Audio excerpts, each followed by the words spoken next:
Le Somaliland, le pays qui n'existe pas. Rien que le titre, ça sonne comme une énigme, non? Et c'en est une vraie énigme géopolitique. Aujourd'hui, on va essayer de décortiquer ça ensemble pour comprendre comment un État peut, fonctionner, faire du commerce, bref, exister dans les faits, tout en étant complètement invisible sur la carte du monde. Et si on en parle maintenant, c'est parce que l'actualité s'est emballée. Tout a pris une autre tournure avec un événement très récent, quelque chose qui a vraiment mis le feu aux poudres. Un accord portuaire. Attention, pas n'importe lequel. Celui-ci est en train de bousculer tous les équilibres dans la Corne de l'Afrique. Et au cœur de cette histoire, qui est-ce qu'on retrouve? Notre fameux pays fantôme. Ok, pour y voir clair, il faut situer les acteurs. D'un côté, on a l'Éthiopie. Imaginez, 120 millions d'habitants, un vrai géant, mais un géant sans accès à la mer. C'est un problème énorme pour leur économie. De l'autre côté, la Somalie. Pour son gouvernement, à Mogadiscio, la chose est simple. Le Somaliland fait partie de la Somalie, point. Donc pour eux, cet accord, c'est une agression, une violation de leur souveraineté. L'ambiance est électrique, on peut le dire. Mais alors, c'est quoi exactement cet accord qui fait tant de vagues? En gros, c'est un deal à trois. Il y a DP World, le mastodonte portuaire de Dubaï, qui met l'argent et prend la plus grosse part du gâteau. Ensuite, le Somaliland, qui possède le port de Berbera, garde 30%. Et enfin, l'Éthiopie, qui récupère 19%, et surtout, ce dont elle rêve, son accès à la mer. Tout ça semble bien ficelé, sauf que ça nous amène à la question qui tue, mais qui est le Somaliland, au juste, pour signer un contrat international de cette ampleur? Très bonne question. Et pour y répondre, pas le choix, il faut faire un petit saut dans le passé. C'est dans l'histoire mouvementée du Somaliland qu'on trouve la clé de ce paradoxe incroyable. Alors, accrochez-vous, en 1960, le Somaliland britannique devient indépendant. Super. Sauf que ça ne dure que 5 jours.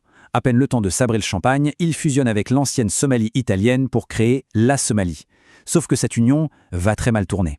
Dans les années 80, une guerre civile terrible éclate, avec une répression sanglante du dictateur Siad Barre contre les clans du Nord. On parle de dizaines de milliers de morts.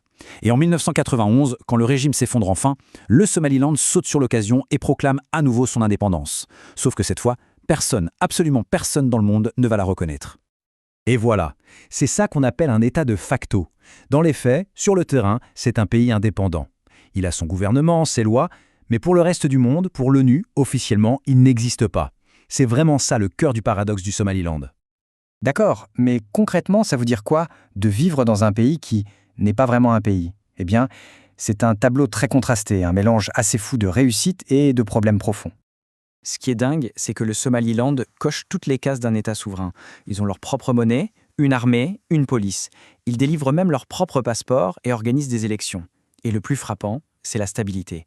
C'est une zone de paix, ce qui est remarquable quand on pense au chaos qui a longtemps ravagé la Somalie voisine. Mais il y a un mais. Derrière cette façade, la réalité est plus sombre. La politique est totalement dominée par les clans. Les infrastructures de base, comme l'eau courante ou l'électricité, sont un luxe. La corruption est partout, souvent justifiée par cet isolement international. Ajoutez à ça un chômage des jeunes qui explose et 0 femme au Parlement. 0. Le tableau est tout de suite beaucoup moins reluisant. Et comme si ça ne suffisait pas, à tous ces défis internes s'ajoute une menace encore plus grande. Une menace existentielle qui pèse sur toute la région, le changement climatique. Ce que dit cet homme, Awad Ali, 87 ans, ça résume tout. J'ai vu beaucoup de sécheresses dans ma vie, mais celle-ci est la pire. Pour les populations, qui sont souvent des éleveurs nomades, la sécheresse, ce n'est pas un concept abstrait. C'est une question de vie ou de mort, au quotidien. Et les chiffres, ils font froid dans le dos. L'ONU parle de 2,2 millions de personnes menacées par la famine dans la région à cause de ces sécheresses qui sont de plus en plus fortes, de plus en plus fréquentes. C'est une crise humanitaire gigantesque qui se joue en silence, loin des caméras. Et ce n'est pas juste une impression. Les données scientifiques sont formelles. Ces graphiques le montrent sans détour. Les températures grimpent et de plus en plus vite. Ça veut dire quoi concrètement? Plus il fait chaud, plus l'eau s'évapore et plus les sols s'assèchent. Résultat, même les petites pluies ne servent plus à grand-chose. Les sécheresses sont de plus en plus dévastatrices. Et cette carte le montre bien, le problème est régional. Le Somaliland est en plein cœur d'une zone frappée par l'insécurité alimentaire. Ses voisins, l'Éthiopie, la Somalie, tout le monde est touché. Ça crée une situation potentiellement explosive pour toute la région.